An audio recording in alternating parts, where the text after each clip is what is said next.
This is Rachel Winston, and I'm reading Raging Waters in the South China Sea, What the Battle for Supremacy Means for Southeast Asia. Part 1, Chapter 2, Laying the Groundwork. A few underlying ideas to proceed. Let's begin. This book was not written as a scholarly tome for researchers, since some topics are simplified for brevity and readability. Nevertheless, there is scholarship within. And some of the maps, charts, and timelines are clearer than other reference materials.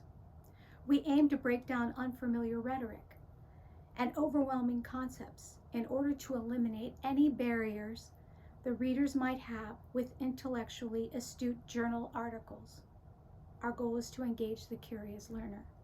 This book was written to lay a foundation for the public to understand the past and present events in the South China Sea, including how states are navigating the choppy waters of diplomacy regarding territorial claims and how decisions made now are shaping the world's future.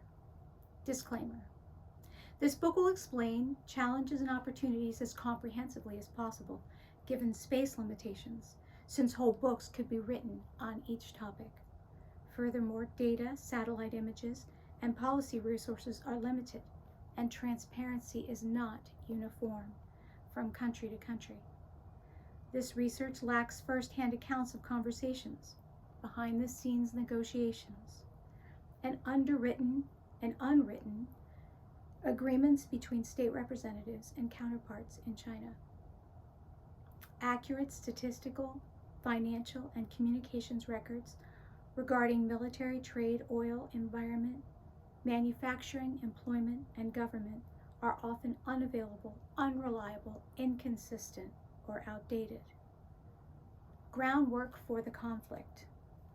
Ramming boats, chasing ships, fire hosing fishermen, stealing cargo on board boats, blocking vessels from reaching their island homes, aircraft approaching dangerously close, and taking control of islands held by other countries are only a few of China's recent assertive and provocative challenges in the South China Sea.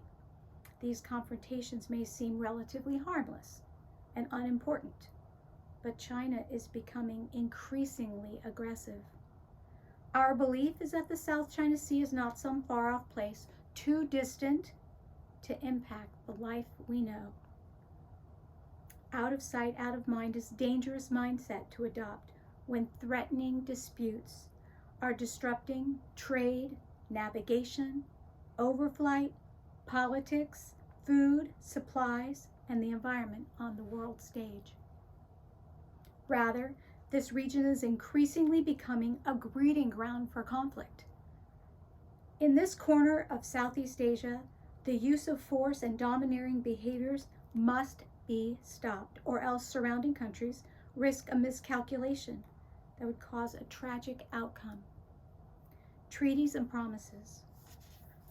With one or more attempts at a code of conduct, amity and cooperation, and international laws that have been recommended and some parts agreed to in writing, these assurances and documents have been little more than words on a paper, ignored by regional states.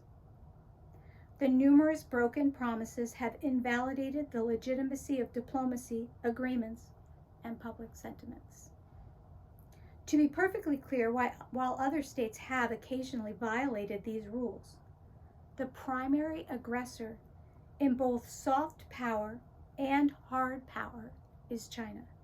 Sure, the U.S. maintains a presence seen as unwarranted by some, but there's a big difference. The United States is not planting missiles on islands and destroying the coral reefs throughout the South China Sea. Artificial islands.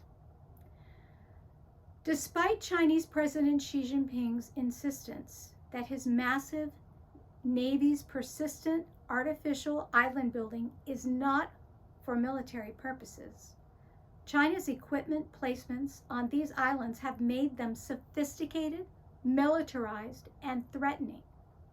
And for those not following China's buildup, the Chinese People Liberation Army Navy now has more total vessels than the United States.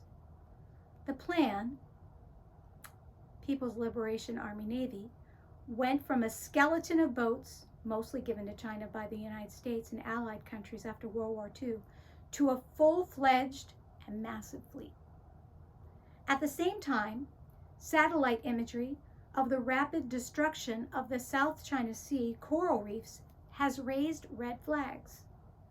China has turned sand and coral outcroppings in the South China Sea into stationary aircraft carriers with radar jamming equipment, weaponry, combat aircraft, airstrips, airplane shelters, underground bunkers, surface-to-air missiles, and anti-ship missiles.